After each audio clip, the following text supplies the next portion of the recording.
ఇప్పటికీ ఇంత పోరాటం చేసిన ఉండవల్లి అరుణ్ కుమార్ గారు కూడా మార్గదర్శి చిట్ ఫండ్స్ కి మార్గదర్శి ఫైనాన్స్ కి మధ్య తేడా అన్ని ఒకటే అని చెప్పి ఆయన లేటెస్ట్గా బ్యాలెన్స్ షీట్లో పెట్టేశాడు. 2006 నాటికి మార్గదర్శి ఫైనాన్షియర్స్ అనేటువంటి సంస్థ లేనే లేదు ఆయన వెబ్సైట్లోనే. 2006లో ఆయన వ్యాపారాలన్నీ రాశాడు, రామోజీ గ్రూప్, మార్గదర్శి ఫైనాన్షియర్స్ లేదు. అదే నా ఆరోపణ. ఎందుకు దీన్ని ఇలా దాచి ఉంచి 2600 కలెక్ట్ చేశారు? ఏంటి మీ ఉద్దేశం? లాస్ 1300 కోట్లు లాస్ చూపించారు ఇన్కమ్ ట్యాక్స్కి. అప్పుడే బయటపడింది ఇది. ఏంటి లాస్ చూపించి ఈ సంస్థనే వెబ్సైట్లోనూ లేదు, డబ్బు తీసుకెళ్ళి మార్గదర్శి చిట్ ఫండ్స్లో కడుతున్నాం, అక్కడెక్కడో ఒక బోర్డు ఉండదు, మార్గదర్శి ఫైనాన్షియల్స్ ఆఫీసే లేదు. ఈవేళ మాత్రం ఆయన గ్రూప్ ఆఫ్ వీటిలో మార్గదర్శి ఫైనాన్షియల్స్ పెట్టాడు. ఇప్పుడు ఏమీ దాపరకం లేకుండా బ్యాలెన్స్ షీట్లో ఇచ్చాడు. ఈ చిట్ ఫండ్కి సంబంధించిన డబ్బంతా కూడా తీసుకుని అన్ని వ్యాపారాల్లో కూడా పెట్టుబడుల కింద పెట్టాడు ఆయన. ఓపెన్ ఇంత జరుగుతున్నా మళ్ళా ఇప్పుడు ఓపెన్. ఎందుకు అంత ధైర్యం చేశారు? చూసుకోండి, ఏం చేస్తారు, చేయండి, ఏం చేస్తారు. రేపు ఏదా గుండె ధైర్యం ఏంటి సార్ ఆయనకు?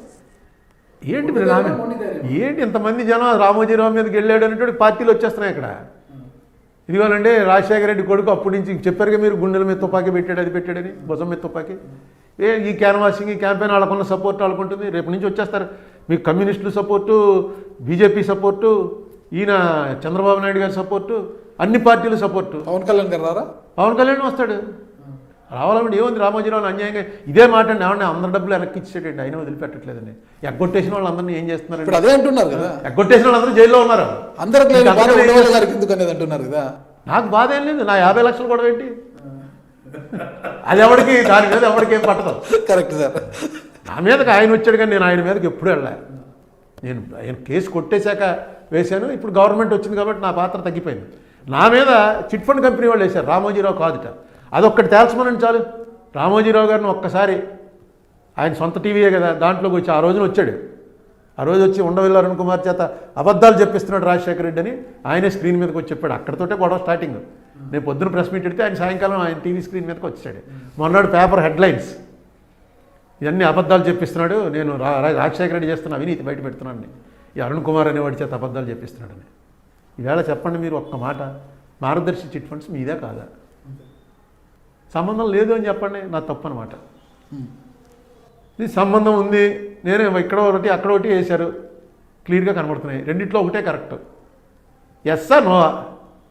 వాళ్ళ తాలూకా వాళ్ళు ఎవరినని చెప్పమనండి. ఆయన వచ్చి రాలేదు, నేను పెద్ద వయసు, నేను రాలేను, అలాంటి అర్భకుడితోటి మాట్లాడడానికి ఆయనకి పెద్ద ఇది ఇష్టం లేకపోతే. నేను 3 సార్లు అడిగాను ఆయన్ని, నేను మీ ఆఫీస్కి వస్తానండి ఒకసారి, మన ఇద్దరం మీ టీవీలోనే లైవ్ టెలికాస్ట్ పెడదాం, నేను వేసిన ప్రశ్నలకు మీరు సమాధానం చెప్తే మీ కాళ్ళకు నమస్కారం పెట్టి క్షమించండి రామోజీరావు గారు, తప్పు మాట్లాడాను మీ గురించి అని చెప్పి వెళ్ళిపోతాను. ఇప్పుడు కూడా ఆ మాట అదే మాట ఇప్పటికీ, ఎప్పటికీ, మా కెమెరా ముందు కూడా ఎప్పటికీ స్టిక్. మీరు రామోజీరావు ముందుకు వెళ్తారు, వాళ్ళ స్టూడియోలోనే వాళ్ళ టీవీలో ఆయన ఎదురుకుండా కూర్చుని నేను వేసిన ప్రశ్నలకి చెప్పి ఆయన చెప్పిన సమాధానం నాకు కనుక కరెక్ట్గా ఇంప్రెసివ్గా ఉంటే నేను వెంటనే రామోజీరావు గారు కాళ్ళకి నమస్కారం పెట్టి, అయ్యా మిమ్మల్ని 16 ఏళ్ళు నా వల్ల బాధ కలిగి ఉంటే క్షమించండి, మీరు ఇంత ఉన్నతులని నాకు తెలియక నేను ఏదేదో మాట్లాడాను అని చెప్పి వచ్చేస్తాను. ఆయన సమాధానం చెప్పలేడు అనుకోండి, నన్ను ఎలాగా పిలవడం. ఎందుకంటే ప్రశ్నలు ఏంటో, నా ప్రశ్నలు ఏంటో ఆయనకు తెలుసు. ఇది ఎన్నోసార్లు చెప్పాను, మా ద్వారా చెప్పలేదు, మీతో చెప్పినవే అన్నీ ఇవన్నీ రికార్డు కదండి. ఆయన బ్యాలెన్స్ షీట్ ఏమంటే బ్యాలెన్స్ షీట్లో ఈ ఫిగర్ ఏంటి, ఆయన ఆడిటర్లని అందరినీ పెట్టుకోవచ్చు. నేను ఒక్కడనే వెళ్తాను, అంటే లే మ్యాన్. నేను ఒక్కడనే వెళ్ళటువంటిది ఏదో ఛాలెంజ్ కుస్తీకని కాదు. ఒక లే మ్యాన్కి సాటిస్ఫాక్టరీగా మీరు సమాధానం చెప్పగలిగితే. నేను ఇప్పటివరకు రామోజీరావు డబ్బులు ఎగ్గొట్టాడని కానీ, రామోజీరావు డబ్బులు ఎగ్గొట్టే ఉద్దేశంతో చేస్తున్నాడని కానీ నేను ఎప్పుడు చెప్పలే. ఎలా కడతారండి డబ్బులు అని అడిగాను. ఇదిగో ఇలా కడతానని అమ్మేసి కట్టాడు.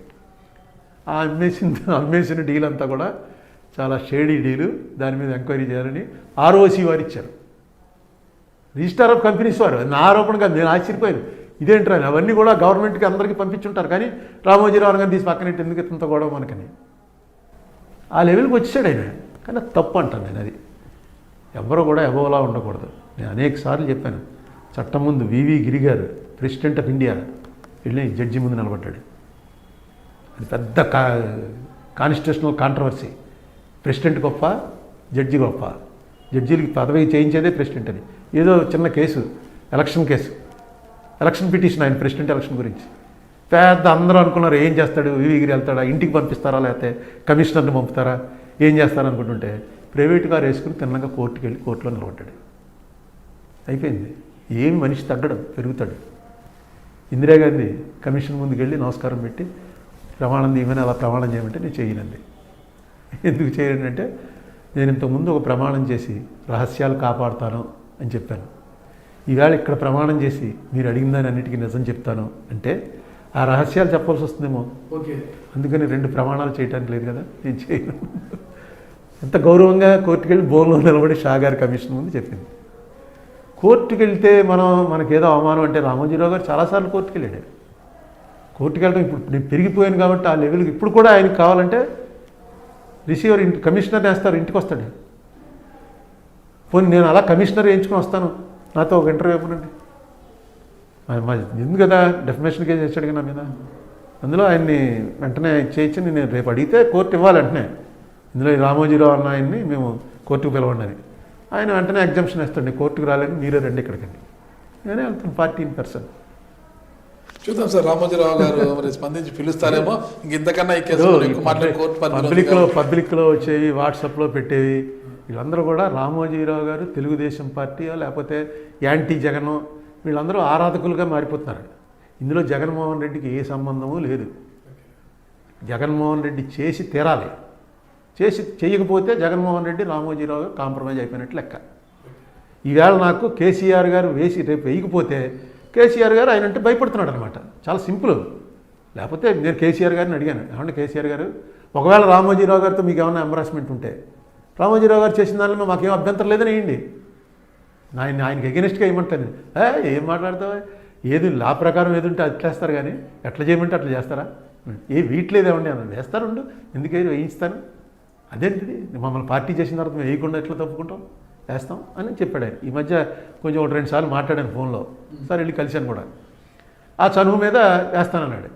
కానీ వేసే ఉద్దేశం లేదనుకోండి, రామోజీరావు గారిని ఎందుకు ఎంబరాస్మెంట్ చేయటం, ఎలక్షన్లు వస్తున్నాయి ఆయన ఏం చేస్తాడో మన అనేటువంటి భయం ఉందనుకోండి, తప్పకుండా ఆయన చేస్తుంది. కేసీఆర్ గారు కూడా భయపడతారా? భయపడుతున్నట్టే లెక్క. అంతేగా, అయిపోతే ఇంకేంటండి పార్టీ వేస్తాను. అప్పటి నుంచి చెప్తున్నాను, 2019 నుంచి ఇదే గొడవ. నేను లెటర్స్ రాసి మొన్నేమో డైరెక్ట్గా చెప్పాను, వేస్తే ఓహో ఈయన భయపడలేదురా అనుకో, లేకపోతే భయపడుతున్నాడు అనమాట. వేసి తీరాలి, ఈవేళ కాకపోతే రేపైనా వేసి తీరాలి. ఎందుకంటే పార్టీ ఆల్రెడీ పార్టీ చేసాం, కోర్టు నోటీస్ ఇచ్చింది. లాగుతారు గవర్నమెంట్ కదా, వాళ్ళు ఇష్టం. ప్లేడర్ అడిగి వెళ్ళి నిలబడతాడు, టైం కావాలని నన్ను అడుగుతాడు. అడిగినందుకు 2 లక్షలు 3 లక్షలు గవర్నమెంట్ పే చేస్తుంటుంది. పెద్ద ప్లేడర్లు వస్తారు.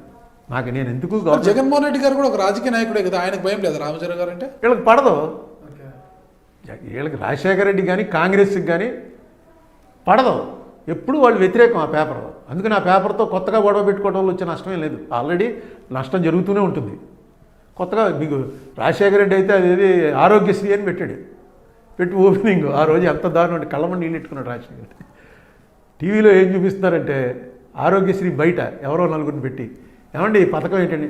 ఏం పథకం అండి, ఇక్కడికి వచ్చాం మా పొద్దు నుంచి మంచినీళ్ళు లేవు, కాఫీ లేదు, ఏం లేదు. ఆయన వచ్చాడు, ఆయన ఏదో చెప్తాడు, ఎందుకు పిలిచారో మమ్మల్ని తెలీదు అని. ఆరోగ్యశ్రీ అనేటువంటి పథకం ఇండియా మొత్తంలో టాప్ ఏదో ఆయన ఇన్వెంట్ చేశారని అనుకుంటుంటే, ఇక్కడేమో టీవీలో అసలు చెత్త మాట్లాడించారు 4గురిని పెట్టి. నేను ఒకసారి సుబ్రహ్మణ్య మైదానంలో మీటింగ్ పెట్టి మాట్లాడితే ఆ మైదానం బయట 4గురిని పెట్టి ఏం మాట్లాడాడు? ఏముందండి బాబు, రోజు ఇదే పని కదా, వస్తాడు ఏదో మాట్లాడతాడు పోతాడు. అందుకని ఇది రాజశేఖర రెడ్డి ఆరోగ్యశ్రీని కూడా క్రిటిసైజ్ చేస్తే ఇంకంతకన్నా అసలు ఇండియా మొత్తం మీద రాజశేఖర రెడ్డి పేరు గుర్తుండిపోవడానికి కారణమే ఆరోగ్యశ్రీ. ఎస్, దాని పథకం కూడా వెంటనే సంబంధం లేకుండా ఎవరో 4 మనం యాంటీ అంటే కొట్టడమే. మీరు ఈనాడులో పనిచేస్తున్నారనుకోండి, మీరు మీ యాజమాన్యానికి ఏది ఇష్టమైతే వచ్చేస్తారు, ఖచ్చితంగా తప్పదు. మొత్తం మెటీరియల్ పెన్ అంతా అదే పని మీద ఉంటారు. అందుకని వాళ్ళు ఎలాగా యాంటీ. జగన్మోహన్ రెడ్డి ఆ రోజే చేయాలి, నేను ఏ రోజు లెటర్ రాశానో ఆ రోజే చేయాలి. ఇంతకాలం చేయకపోవడమే అసలు తప్పు, ఏంటి ఇలా చేస్తున్నాడని అనుకున్నాను. అయితే నాకు అతని చుట్టుపక్కల ఉన్న వాళ్ళు ఎవరితోటి పెద్ద సంబంధాలు లేవు, చెప్పడానికి లేదు కాబట్టి అలా ఊరుకున్నా. లక్కీగా ఒక ప్రెస్ మీట్ పెట్టి చెప్పాను, చూసుకో ఆ రోజు కొట్టేస్తారు కేసు, జగన్మోహన్ రెడ్డి రామోజీరావు ఏకమైపోయారని నేను చెప్పాల్సి వస్తుంది అని అన్నాను. మరి అది ఏమన్నా ఎవడో వెళ్ళి చెప్పాడో ఏం జరిగిందో కానీ వేశారు. వేయటం ద్వారా కేసు బతికింది. చూద్దాం సార్. మొత్తం మీద మీకు బలం చేకూర్చారు, మీరు ప్రభుత్వానికి బలంగా నాకు ఇంకేం ఉన్నారు. బలం- సుప్రీంకోర్టులో నాకేం, ఎందుకంటే నేను రిటైర్ అయిపోయి ఉన్నాను, నాకు ఏ రకమైన బలం అక్కర్లే.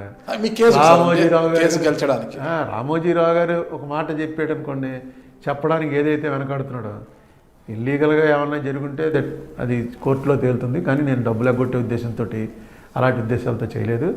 ఆ యాక్ట్లో మా వాళ్ళు చూసుకుంటారు. ఇదే పివి నరసింహరావు గారు చెప్పాడు. పివి నరసింహరావు కోర్టులో ఆఖరిని ఏం చెప్పాడు, వాళ్ళు అడ్వకేట్ పెద్ద ఆయన మొన్న హార్ట్ ఆపరేషన్ చేయించుకున్నాడు అంటే నేరం ఒప్పుకున్నట్ట. మొన్న హార్ట్ ఆపరేషన్ చేయించుకున్నాడు, కొంచెం చూసి రోజు ఎక్కడికి పారిపోతాడు ఆయన బెయిల్ ఇచ్చి ఆయన కనుక మీరు బెయిల్ ఇవ్వమంటే జైల్లో ఉంటే ఆరోగ్యం దెబ్బతింటుంది, ఆలోచించండి అంటే ఓకే బెయిల్ ఇచ్చాడు. అంతకుముందు పెద్ద పెద్ద ప్లేడర్లు వచ్చి కాన్స్టిట్యూషనల్గా ఇది అదే అని చెప్తే మెజిస్ట్రేట్గా జడ్జి ఉంటాడు, అక్కడ ఎక్కలేదు ఇవన్నీ కదా. ఎవడైతే నాకు తీసుకురండి, రేపు తీసుకురండి, పంపించేద్దాం జైలుకి అన్నాడు. వెళ్ళిపోయి ఎస్పీజీ వాళ్ళు చూసుకున్నారు కూడా జైల్లో, ఏ రూమ్ అయితే బాగుంటుంది దీనికి అని. నేను చిన్న అడ్వకేట్ వెళ్ళి సార్ ముసలాయన పెద్ద ఆయన ఎక్కడ పారిపోతాడు సార్, బెయిల్ గ్రాంటెడ్. అంతే. కోర్టులు కూడా మనుషులే, జడ్జీలు. చూద్దాం సార్. మరి కోర్టు, హైకోర్టు అలా తీర్పిచ్చేసింది. మన సుప్రీంకోర్టులో ఏం తేలుతుంది అనేది కూడా భవిష్యత్తు నేను అనుకోవడం ఏంటి, ట్రయల్ చేయమంటారు. నేను కోరుకునేది రామోజీరావు గారు సంపూర్ణ ఆరోగ్యంతో, ఇప్పటికే ఆయన 85, 100 ఏళ్ళు సెంచరీ కొట్టాలి, అప్పటికైనా ఈ కేసు అవ్వాలి. Thank you sir. కోరుకుంటా సార్. Thank you sir. నమస్తే.